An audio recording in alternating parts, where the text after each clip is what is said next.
Okay, welcome back to the Spot Hockey Show. Back-to-back days. Pretty proud of myself. I'm just kidding. Either way, definitely a few things to go over. Not as big of a free agency day as I was expecting. Obviously, things will change. A couple guys still left on the board. Big one being Nikolai Ehlers. Just to name one. But either way, definitely a few surprises. The one you can see here, pretty big surprise, so I guess we'll just get right into it. Brock Boeser has re-signed with the Vancouver Canucks. This is something that nobody thought was going to happen. Everybody thought that he was going to move on, possibly to Minnesota where he was born. A couple other places that needed scoring in general. That being said, the Canucks desperately need top six help and desperately need somebody that can score. Brock Boeser is both of those things. So I would be lying if I said I wasn't happy that he was coming back. 7 years, $7.25 million. Honestly, the cap hit is pretty good too. I'm not horribly upset with anything here. So he is 28 years of age. This contract will carry him until he's 35. Obviously, some people will look at that and be a little bit worried. That being said, cap's going to be at a point, I'm sure, by the time this contract's done in 31, 32, that this won't be too massive of an issue. Regardless, though, so yeah. $7.25 million takes him till he's 35. After this, the Canucks will have $500,000 of cap space remaining, so a whole lot of nothing. This is basically it for the moves, unless they find a way to move contracts off the books. Would I be shocked if they end up looking to move Lankinen? No. Do I think it'd be a good idea to move Lankinen? Once again, no.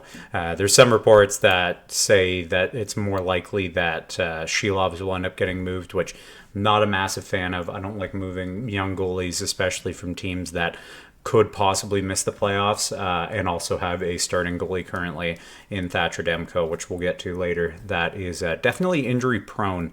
Just also signed a massive ticket for an extension.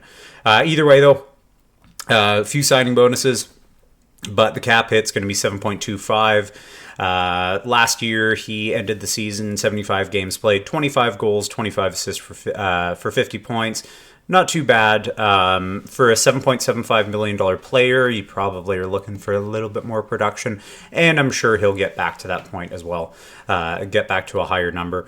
The year before was definitely an outlier if you look through all the points here. So he played 81 games, he had 40 goals, 33 assists for 73 points. For stretches at the start of the year, last year, he was the top scorer in the NHL. Obviously, that wasn't going to last, but still, if they can get 5 extra goals out of Brock Boeser, maybe a couple extra assists, they're going to be looking pretty good on this contract. Yeah, I don't mind it. This is going to be the only team that I go through this for. Just wanted to take a look at things, see how things are currently going to be shaking out. So as it currently stands, Jake DeBrusk, Elias Pettersson, Brock Boeser on that first line. That's more than likely going to change around a little bit, but this is just what Daily Faceoff sees is going to be the lines. Vander Kane, Philip Hedl. I like Philip Hedl, not too fond of his injury proneness, though. Nothing to do with him, obviously. It's just he's got concussion issues. Conor Garland, Niels Hoglander, Atu Ratu, Kiefer Sherwood. I wouldn't be shocked if Dakota Joshua ends up getting bumped up to that second line there. Either way, Dakota Joshua, Teddy Bluger, Andrew O'Connor. So it's a decent team. Definitely lacking a little bit down the middle, in my opinion. I would like to see Philip Hedl in that 3C spot. I would love to see Atu Ratu be able to start the year and come up to that 2C spot and look good there, look like he's meant to be there. We're asking a lot of a young guy, though. That being said, they did just win the Calder Cup, so we will have to see. It remains to be seen whether or not Atu Ratu can play that well, but it's pretty cool either way. I'm happy to see Brock Boeser stick around. Up next, got a pretty decent trade here. So Keandre Miller was rumored for a while to be more than likely getting shipped out of New York. It was a fit there for a little bit, no longer a fit. He hasn't progressed to the point that a lot of people had expected of him at this time. That being said, though, Carolina clearly sees that he can be that person, even possibly running that first power play. I would not be shocked. K'Andre Miller goes to Carolina for Scott Morrow, a 2026 conditional first, which is the higher of Carolina or Dallas's 2026 first, and a 2026 second round pick. Obviously, that Dallas pick coming from the Stankoven and Rantanen trade. So, yeah, definitely an interesting trade. And immediately thereafter, or before the trade, K'Andre Miller signs with New York, then gets shipped out to Carolina. Contract is 8 years, $7.75 million a year over that contract length. K'Andre Miller last year played 74 games, had 7 goals, 20 assists for 27 points. Year before, basically the same, a few more games played, 3 more points. Year before that was looking like an outlier so far. People were hoping that he was going to make a jump from that season going on forward. He has kind of regressed since then. That being said, he's playing on a team where he didn't get a crazy amount of minutes. Obviously, he had a chance on that first pairing for quite a while. And the Rangers were not too good last year, in case anybody was wondering. Went from President's Trophy to not making the playoffs. So regardless, it remains to be seen. I don't know how I feel about this trade. We'll have to see. I don't think Carolina gave up too crazy of an amount. Prospect and 2 picks. A first, more than likely going to be a low first next year, depending on how Dallas looks next year. And a second round pick. We'll see what happens. Speaking of Dallas, I guess we'll talk about them later. Simone Holmstrom. I've been a fan of this guy. He's never really he's never really achieved what I thought of him, but he's still young, so I'd be shocked if he ends up getting it done. This is obviously just a re-signing, not a free agency signing. So Simone Helmstrom, 2 years at $3.625 million. Decent contract. I don't want to talk about this one too much. Islanders still have only $3 million cap space. There's actually a couple other signings left to get through, but I guess the Islanders see themselves as possibly making the playoffs this year. They are spending up to the cap. We'll have to see how it goes. Holmstrom last year, 75 games played, 20 goals, 25 assists for 45 points. It was his best year in the NHL so far. And like I say, he is still pretty young. He's 24. He's getting close to the point of, is this just sort of what he is? This contract will carry him still to an RFA status, so just a little bridge deal, get him to that last year RFA, and then the Islanders can see what they have in him, whether or not to trade him or re-sign him for a larger ticket. So I think this is a decent contract. I think this is decent for the player and the team. We'll have to see how it goes. And then Ryan McLeod signs 4 years, $5 million for the Buffalo Sabres. He looked really good last year for Buffalo. It was a pretty massive head scratcher between the Edmonton Oilers and the Buffalo Sabres last year when that trade happened. People were a little bit confused by the Matthew Savoy leaving Buffalo. Matthew Savoy obviously hasn't played in the NHL. He might end up making an appearance next year. We'll have to wait and see on that. But Ryan McLeod looked really good last year. He is currently 25 years of age, so still young, similar to Holmstrom. This may be all you have in him. That being said, if you have a full year of how he played last year, I think you're looking pretty good if you are the Buffalo Sabres at this cap hit. So he played 79 games. He had 20 goals, 33 assists for 53 points. He was decent to start the year. He really picked it up nearing the end of the year, which is sort of the story for Buffalo and a lot of these teams that are on the outside looking into the playoffs. Think the Ducks and a couple other teams. Either way, and the Ottawa Senators for quite a while as well. Buffalo's got a lot of cap space, $13 million. Wouldn't be shocked if they stand pat on that cap space, though. They are obviously not a team that can make the playoffs. It would be fantastic if they did. I'm a big fan of a lot of the pieces they have on that team, but I'm not entirely sold on that roster. Either way, Will Coolie, Huge fan of Will Coolie. Huge fan of Will Coolie. I was honestly hoping when the JT Miller trade had actually happened last year that Will Coolie was the player coming back. It ended up being Philip Hedl, which is fine. But I'm a massive fan of Will Coolie. He's a big body. He can score. He hits like a truck. He hits a lot. I think he ended up the season last year, finishing the season third in hits. He's young. He's big.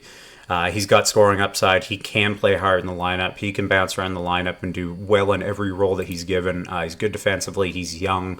So yeah, 6'3", 212. He's only 23 years of age. Cap hit of $3.9 million. It's going to carry until he's 25. So another bridge deal keeps him at that RFA status by the end of this contract.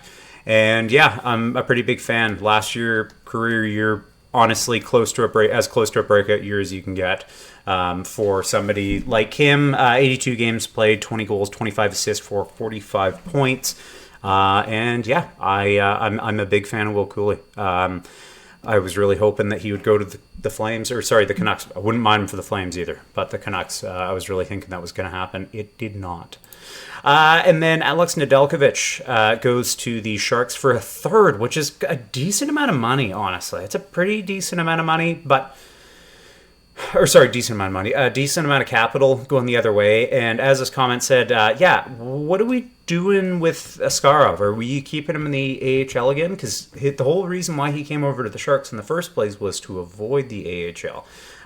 And now they have, what's his name? Georgiev and Nadelkovich. So a little confusing. Yeah, so he's currently making 2.5, not a lot of money for a decently young goalie, 29 years of age. Not the tallest goalie, but neither is Dustin Wolf. Dustin Wolf's a great goalie too, so I really don't think height matters too much. Obviously, you'd rather be taller than shorter in the NHL, regardless, yeah. Last year, didn't play a crazy amount, 38 games, split the net with Jari. It was a 1A, 1B situation, sub 900 save percentage. That being said, Pittsburgh had a awful time keeping the puck out of their nets. So, curious to see what the Sharks end up doing. They have a lot of cap space. And like I said, they have two goalies that are NHL players. Oh, shit. I just realized. Georgiev's a UFA. Well, I'm an idiot. Ignore everything I said about Georgiev up until that point. Okay, so it's going to be Askarov and Nadelkovich. I really think Askarov should be the starter for this team. I think you give him the starting net. Maybe the point of this is to have Nadelkovich be a 1B or possibly a 1A and still split the net between the two. We'll have to see. It's a good idea to have a more veteran goalie, I guess, in the lineup. Regardless, though, we'll have to wait and see what happens there. John Klingberg signs a pretty big ticket for the Sharks. Like I say, though, the Sharks got a lot of cap space. They still need to hit the cap floor, as that comment said. They're willing to overpay for a couple of guys just to hit that cap floor. They're not going to be looking to contend this year. That being said, they have a lot of pieces regardless. Yeah. So, $4 million going to take him until he's 33. He's currently 32. It's a whatever contract. It's a cap floor contract. Didn't play a lot last year. Only played 11 games. He had a goal and 3 assists. Played a decent amount in the playoffs. Sort of came in and out of the lineup. It was him and Stetcher coming in and out constantly. So, we'll have to see. Played 19 games, 1 goal, 3 assists. So, whatever. I think this is just a cap floor move. So, Adam Goddett, though, not re-signed by the Ottawa Senators, which is a little bit confusing. Just a little bit confusing. Regardless, Adam Goddett, 2 years, $2 million. I really thought that he was going to re-sign for the Sens. I guess not. He looked good for the Sens as well. Take a look here. So, he's currently 28 years of age. This contract's going to take until he's 30. $2 million's not a lot. it's not quite the point that you can bury it in the AHL if he doesn't do well enough, but it's whatever. 21 games played, 20 goals, 7 assists, not a lot of assists, but 20 goals for a guy making $2 million. If he can do that again, that's pretty decent. You stick him on your third line, and yeah, who knows? We'll have to see what happens there. Sharks basically just doing cap floor moves at this point, I think. And Mikael Grinland signs a 3-year contract at $7 million. A little shocked that Dallas didn't try to make some moves to keep him around. That being said, when this trade happened, I sort of assumed that this was just a rental situation. But yeah, we'll have to see what happens. $7 million. He's currently 33. This contract's going to take him till he's 36. Obviously started the year last year with the Sharks. During that time period, he played 53 games, had 15 goals, 30 assists for 45 points. Then was traded to the Dallas Stars, played 31 games for Dallas, 7 goals, 14 assists. In the playoffs for Dallas, he had played 18 games, 5 goals, 5 assists for 10 points. So, a bit of an outlier season last year. He definitely had a close to career year. I guess it was a career year. Yeah, not a massive overproduction versus 21-22 for Nashville. That being said, though, he played for a pretty terrible San Jose Sharks team, was playing a lot of minutes during that period. So, yeah, we'll have to see what happens. I don't mind the contract for Anaheim. They need some veteran guys in that locker room, so we'll see. Bit of a head-scratcher here, too. I really thought the Islanders were going to try and rebuild or do something, but they signed Jonathan Duran, 2 years, $4 million. I don't think the cap hit's bad. I just don't think that this is the time to be adding players for the Islanders, personally. That being said, he's not the oldest guy. He's 30. This contract's going to take him till he's 32. Like I say, made $4 million last year. Had a pretty decent year last year for the Avalanche. Played 43 games, had 11 goals, 26 assists for 37 points. Obviously wasn't in the lineup the entirety. And then in the playoffs, he played only 7 games, had 3 assists. So, $4 million. He's not going to produce as well as he did this year for the Islanders, obviously. Colorado is a much more superior talented team, much more talented team than the Islanders, I guess I'm trying to say. But yeah, we'll have to see. Cody Ceci. Holy shit, that's a lot of money for Cody Ceci. Oh, okay. I know I've seen this contract. I'm just overreacting for the camera. But $4 million, or 4 years, $4.5 million. For a guy that's more than likely going to play third pairing. This is your Gavrikov replacement, and we will get into Gavrikov. Good Lord, that man got paid too. 4.5 mil. He's currently 31. This is going to take him till he's 35. Defensemen tend to age a little bit better than forwards. Still, it's that's a lot of money. Edmonton obviously shipped him out in the offseason last year. Played for San Jose the entirety of last year. Played 54 games, had 4 goals, 11 assists. You're not really looking at points for CC. And then was traded to the Dallas Stars. 9 assists. Playoffs, played 18 games, had 3 assists. It's not offense you're looking for with CC. The offense is just sort of an added bonus. He's a decent defensive defenseman, but that seems like a lot of money for that guy. We'll have to see, though. Maybe Kevin Holland sees something else in him that nobody else does. But yeah, it's a lot of money. I remember they did this a few years ago. Kevin Holland signed Cody Ceci to a pretty decent ticket. So, yeah.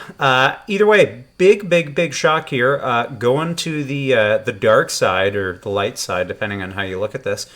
Cory Perry signing with the LA Kings. So, the Oilers will not make the Cup final next year. LA will make the Cup final, and then they will lose. This is just sort of how it goes. Cory Perry goes to the Cup final, and then they end up losing. So, I mean, I don't mind this for the Kings. He's definitely, like everybody knows, he's old, and he's an old man.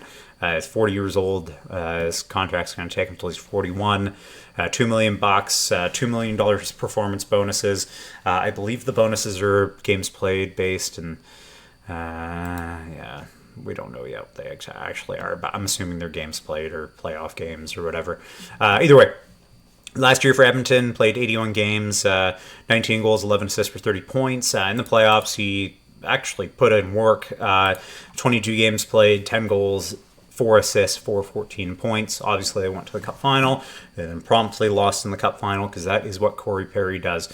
Yeah, I mean, if this is what gets the LA Kings past the Edmonton Oilers, if we see that matchup for the 5th time, I mean, cool. Yeah, it's kind of crazy that he's going to LA. That's all I think. Either way, Nate Schmidt. So Florida was dead set on keeping everybody together, and then they couldn't. Nate Schmidt was making league minimum last year, though. Now he's getting a pretty huge pay bump. So 3 years, $3.5 million. He's not the youngest guy in the world. He is 33 years of age. This contract's going to take him until he's 36. So this may end up being a contract that ages a little bit poorly. That being said, you need some veteran guys in that blue line. Yeah. Have to see how it goes. Last year for Florida, he played 80 games, 5 goals, 14 assists for 19 points. In the playoffs, he was actually pretty good. 23 games, 3 goals, 9 assists for 12 points. Utah still has $10 million worth of cap space. And I honestly wouldn't be shocked to see them in the playoffs next year. I think they are a good team that can go to the playoffs. They have J.J. Peterka, obviously a previous move. Clayton Keller is an absolute monster. Dylan Gunther's great. Nick Schmaltz is great. Barrett Hayton is decent. If he's able to put together everything that he has, he is a great player. Logan Cooley, great player. On the blue line, you now have Mikhail Sergachev, Sean Dursey, John Moreno, Oli Mata, and Nate Schmidt. Ian Cole's still there. Juuso Valimaki, more than likely on the outside looking in with Nick DeSimone. I like Nick DeSimone. I'm a big fan of him. I don't know why. I just like him. But Juuso Valimaki will probably get some minutes too. And yeah, I don't mind it. It seems like a lot of money, but you need some leadership on that blue line. Brandon Tanov, 3 years, $2.5 million, also going to Utah. Sure's up. More than likely your 3rd to 4th line. Last year, played 19 games for Winnipeg, had 1 goal, 4 assists for 5 points. And in the playoffs, he played 13 games and had a big old donut. Before that, though, played for Seattle, 60 games played, 9 goals, 8 assists for 17 points. Not a crazy amount of ice time during that period. That being said, you're not looking at him being a top 6 guy. You're probably going to be seeing him in that bottom 6. And yeah, he's currently 33. His contract takes him until he's 36, so very similar to the Nate Schmidt contract. You get somebody a little bit older, a guy that hits a lot, that is an energy forward. Yeah, we'll have to see. I think Utah's trying to make a push this year. Ryan Lindgren going to Seattle. So 4 years, $4.5 million. Guy's a bit of a Terminator. He is great defensively. We all know that. Has a tough time getting injured. Even if he is injured, he's still playing. Great defensively. Yeah, I like the guy. I like the guy quite a bit. So he's currently 27. This contract will take him until he is 31. This is his first contract post-RFA status. So this is his real payday. Wouldn't be shocked if he gets another payday at the age of 31. And yeah, seems like a very Seattlean kind of player. For the Rangers last year, he started 54 games, 2 goals, 17 assists for 19 points. You're not looking for points out of him. Points are just an added bonus. For Colorado, played 18 games, 2 goals, 1 assist for 3 points. And in the playoffs for the Avalanche, played 7 games and had 3 assists. So I don't mind it. I think Seattle has a very big and strong blue line. Him and Alexiak are some big dudes that are strong on the puck. Yeah, we'll have to see what happens. Connor Brown. A little shocked that Edmonton didn't find a way to keep him around as well. He signs a 4-year deal at $3 million. If that was the only contract that Connor Brown was willing to sign, then I understand why Edmonton let him walk. That's a lot of money and a lot of term for a guy that is 31 currently. So 31 years of age. This contract is going to take him until he's 35. Last year for the Oilers, he played 82 games, which is his first full season since 2018, 2019, and then after the 2022-2023 season, then he only played 4 games, skipped a couple of years before that. It's a good amount of money. The Devils have a good amount of cap space, though, still. They do have a couple contracts that they will be looking to extend eventually. We'll have to see. Simon Nemec is going to be a guy that, if he's in the lineup regularly, probably gets a decent raise, a little bit extra money. Luke Hughes is still not under contract. How much money do you pay him? I doubt he gets anywhere near that $8 million mark. But if he ends up deciding to sign an 8-year contract, would I be shocked if he makes $8 million? Who knows? All speculation. We'll have to see what happens. When you've got Jonas Siegenthaler making as little money as he does, though, you're able to spend a little bit more in different areas, which is great. That Siegenthaler contract is one of the best in the NHL, in my opinion. So, yeah, Connor Brown, pretty decent. Holy shit. Vladislav Gavrikov, I keep on looking at this number, and it is ridiculous. 7 years, $7 million. That's a lot of money. That is a lot of money and a lot of term for this guy. He's 29. This contract's going to take him until he's 36. He's going to be making $9 million this year, but the cap hit's just $7 million. He's on a full no-move contract until 2030, 2031, where he's on a modified no-trade. This is like, you can't move this contract. You can't. And the Rangers, I really thought this was going to be the year that they try to keep some cap space. I guess not. They're spending it. They're spending it pretty good. This is a lot of money for this guy. I am very curious to see how the Rangers season goes next year. I played 82 games last year for the Kings, 5 goals, 25 assists, 430 points. In the playoffs, 2 points. $7 million though. Wow. He's good defensively. He can chip in offense too. It's a lot of money though. I don't really care for the Rangers that much, so it's not like I'm gonna lose sleep over this. But wow, $7 million. It's a lot of money. I said there's gonna be some overpayments. That is an overpayment. If any other contract. Bold prediction, 2 years from now, we're going to say Cody Ceci and Vladislav Gavrikov are pretty terrible contracts. Especially the Gavrikov one. I'd love to be proven wrong, but good Lord. Anyways, Dan Vladar. A little sad to see him go, obviously. Flames fan. But it's Wolf's net. Now it's just up to the Flames to find a suitable backup / 1B for Wolf, because he is still young. I don't really want him playing the entire 82-game schedule or close to the 82-game schedule at the age he's at. But, Dan Vladar absolutely deserved a raise after last year. Didn't have the greatest numbers in the world, but I think just eye test-wise, I thought he played well. I'm also a big fan of Vladar. I think he's a pretty decent guy from everything I've seen about him. He's only 27. His contract's going to take him until he's 29, $3.35 million. Philly's got $4 million of cap space still left. Last year, he played 30 games, so split the net with Wolf, like I said. Had a sub-900 save percentage, which has sort of been the norm for him. That being said, played for a Calgary team that is not fantastic. Last year, obviously, Calgary had 96 points, barely missed the playoffs. Regardless, though, I don't mind this contract. It's whatever. And then William Eklund is re-signed. Obviously, this contract will not be for this upcoming season. It'll be for the season after. And yeah, that $5.6 million. Get it done before this guy has a pop-off year. He already had a great season last year, in my opinion.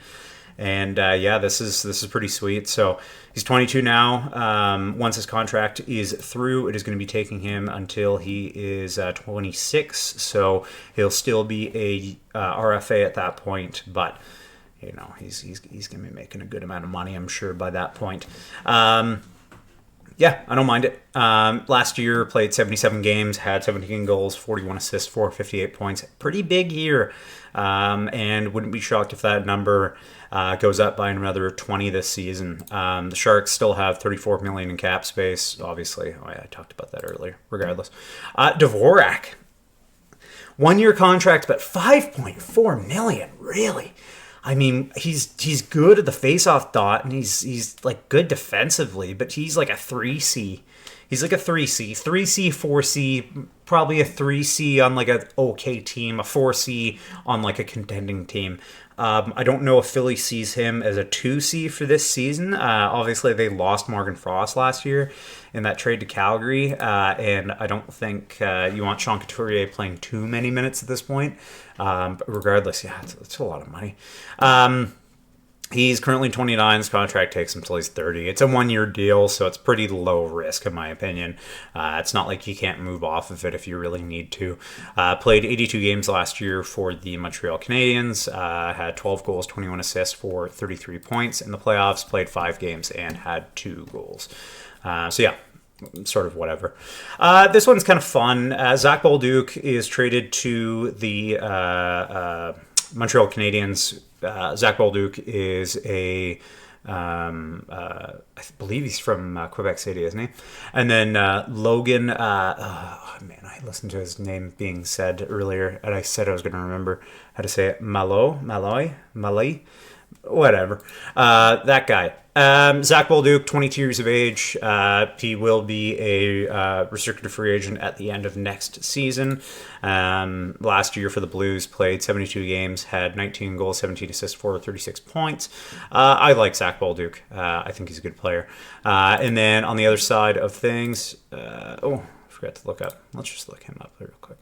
Logan Malloy. There he is. On the other side, same age, 22. Defenseman on this side, 6'3", 212. I don't even think he played. Oh, he did play some games last year for the Canadiens. Played 7 games, 2 goals, 2 assists for 4 points. Pretty decent point totals. Very small sample size, though, so we'll have to see how that looks over a full season for the St. Louis Blues.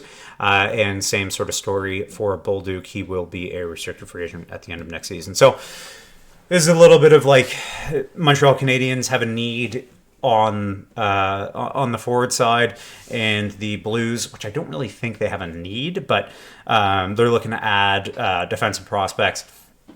You swap the two, I think they're both pretty interchangeable, both decent prospects. I know Zach Bolduc a little bit more than Logan here, but either way, I don't mind the trade for either side. Boston's picking up a pretty terrible contract. They're like, the Oilers are getting blessed. I don't know what they're doing. I don't know what they're doing on the side to make sure that they're getting rid of contracts that they really don't like. But, man, they ship off Evander Kane, and they managed to ship off Victor Olofsson. So good for them. I mean, that's pretty cool.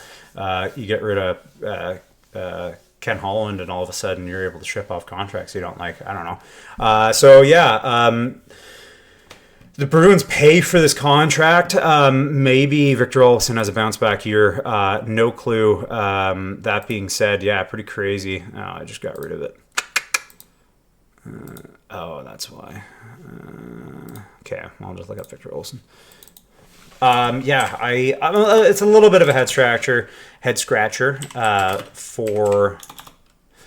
Oh my goodness. On the side of the Boston Bruins, but. You know, it's whatever. Arvid. Oh, is that how I suppose Victor? Oh, V-I-K. Weird. Okay. Victor Arvidsson. There you go. So yeah, making $4 million. Contract expires at the end of this year.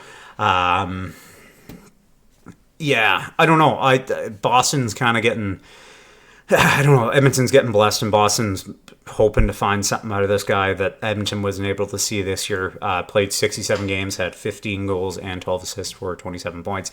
By all means, a pretty okay year. Definitely not playing as well as he did for the Los Angeles Kings, but have to wait and see. Boston now only has $2 million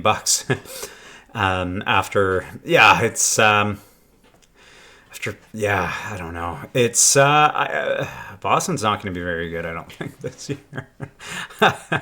They're I mean, I like Morgan Geekie. I don't know. We'll have to see. We will have to see. Regardless, Jake Allen resigns for the Devils, so he's going to be ending his career as a Devil. Pretty cool. 1.8 million, pretty close to the point that you can bury it in the AHL and it doesn't really matter at all. He's currently 34. Contract's going to take him till he's 40, so more than likely put to the point where he retires. And yeah, he's going to be the backup for the Devils for the foreseeable future. Last year, played 31 games, had a 908 save percentage. I thought he was good for that team. Takes a bit of a pay cut from the years prior. That being said, though, he deservedly so, in my opinion. It's a feel-good story, I think. That's a good story. Logan Stankoven. Ooh, wow. Carolina got a discount on this kid. Plays signs an 8-year contract worth $6 million. Obviously, this contract does not go through for this season. It goes through for next. But, man, 8 years, $6 million. Holy shit. They are, like, I don't know what's up with people not signing short-term contracts, but, man, they really should be. This year he's only making $8.14, and then the year after that he's making $6 million. Like, the kid's, it's pretty crazy. He obviously played for the Dallas Stars for the majority of his short career. He's currently 22 years of age. His contract's going to take him till he's 31, so and more than likely resigns at that point as well, depending on what Carolina's looking like at that point. And yeah, last year for the Dallas Stars, played 59 games, 9 goals, 20 assists for 29 points. And then for the Carolina Hurricanes, played 19 games, 5 goals, 4 assists for 9 points. I really like Stankoven. I don't know if he's ever going to be a point per game player, but he's probably going to be close to point per game at some point in his career consistently. If not over point per game, would be pretty cool. And I love this contract for Carolina. I think they got a steal here. And then big one. Thatcher Demko signs for 3 years at $8.5 million fucking dollars. Oh, baby. I guess this is like if this is the only way that they hold on to Hughes, then you re-sign him. I love Thatcher Demko. Don't get me wrong. I love the guy. It's just, this is more than likely going to sit on LTIR, meaning they won't be able to accrue cap space during that period or as much. I won't get into the nuances of that, but still. Obviously this doesn't go through this year, so they still have the ability technically to trade it this year. He's on a full no move for the duration of his contract. He's currently 29. His contract's going to take him until he's 33. We all know that Thatcher Demko has a pretty crazy injury history. We'll have to see. I like Thatcher Demko. He's got the correct attitude, I think, currently to come back and be a starter for this team again and bring them to the promised land of the playoffs. And I hope he does. The Vancouver Canucks now have $500,000 in cap space. I don't know how much they have next year. We'll see. We'll see. Conor Garland also extends for $6 million. I think I talked about this yesterday, so I don't need to go back over that. I can quick. He's 29. His contract's going to take him until he's 36. Last year had a great year, honestly. 50 points, 19 goals, 31 assists in 81 games. Pretty good. I like Conor Garland. I don't think this contract's going to age too poorly, in all honesty. It's $1 million. It's $1 million raise over his previous contract, so that's sort of whatever. And then Martin Feravari. This is a great contract, in my opinion. A great contract for this kid. Getting paid $6 million over 7 years. Man, this is a great contract. I really like this contract. I really like Martin Feravari too. So he's currently 25. This contract's going to take him until he's 33. So outside of his prime. Last year for the Washington Capitals, he had played 81 games, 5 goals, 20 assists for 25 points. Not so much points you're looking for in Feravari. He's a good defensive player though. Missed the playoffs last year. And yeah, I like this contract a lot. I'm a big fan of Feravari, and I'm happy they were able to get him in at this number.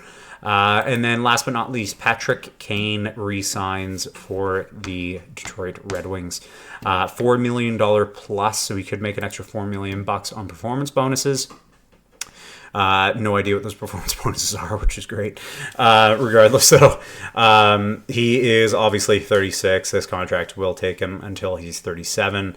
And yeah, he had a pretty decent year last year for the Detroit Red Wings. Kind of turned back the clock a little bit. Played 72 games, had 59 assists, or 59 points, good lord. Scored 21 goals and had 38 assists. So, yeah, I don't mind it. All in all, I'm not a huge fan of that Gavrikov contract. I'm not a huge fan of the Cody Ceci contract. The Victor Arvidsson trade to Boston is a little bit interesting to me.